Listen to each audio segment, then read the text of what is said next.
Neon Abyss developed quite a bit of a cult following when it was released. And so I was excited to see that Neon Abyss 2 had just entered early access. I gave it a shot, I played it for a while, and it's time for an honest review.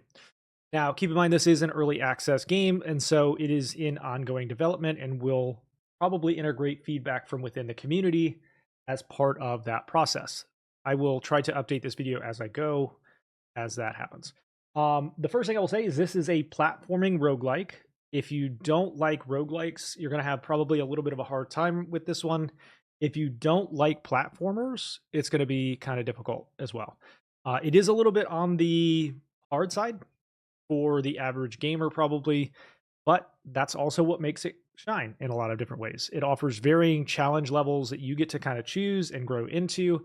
And like any great roguelike, whenever you fail or whenever you make a mistake, there's an opportunity to progress outside of the game and make it an easier run the next time. There's a lot of interesting bosses here, some very funky and humorous, very, very quirky sort of style of bosses that I found very entertaining. The combat, the weapons, all of the relics and the systems within this game are very quirky and interesting and fun.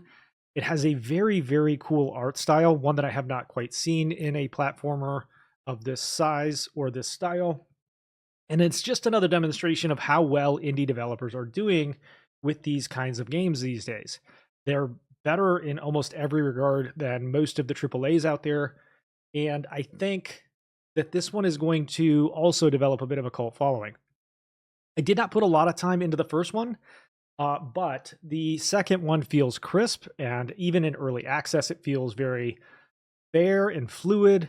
The transitions from different rooms to rooms and the different types of enemies and the different types of challenges that you have to overcome are balanced with progression systems in and outside of the game that keep you guessing and keep you able to upgrade and customize your experience in the game in a way that is super, super fun. My main criticism of this game, honestly, is just that it does feel a little bit like all of the other games within this genre to a degree. It does separate itself a little bit with some of the humor and with some of the quirky style, especially along the art style and the sense of humor within some, even of the names of the bosses. They're very funny. But beyond that, I think it's a great game and an easy recommend for me. I'm feeling about an 8.5 to a light 9 on this one out of 10. If you let me know down below, did you enjoy this game? Make sure to hit the sub button on the way out.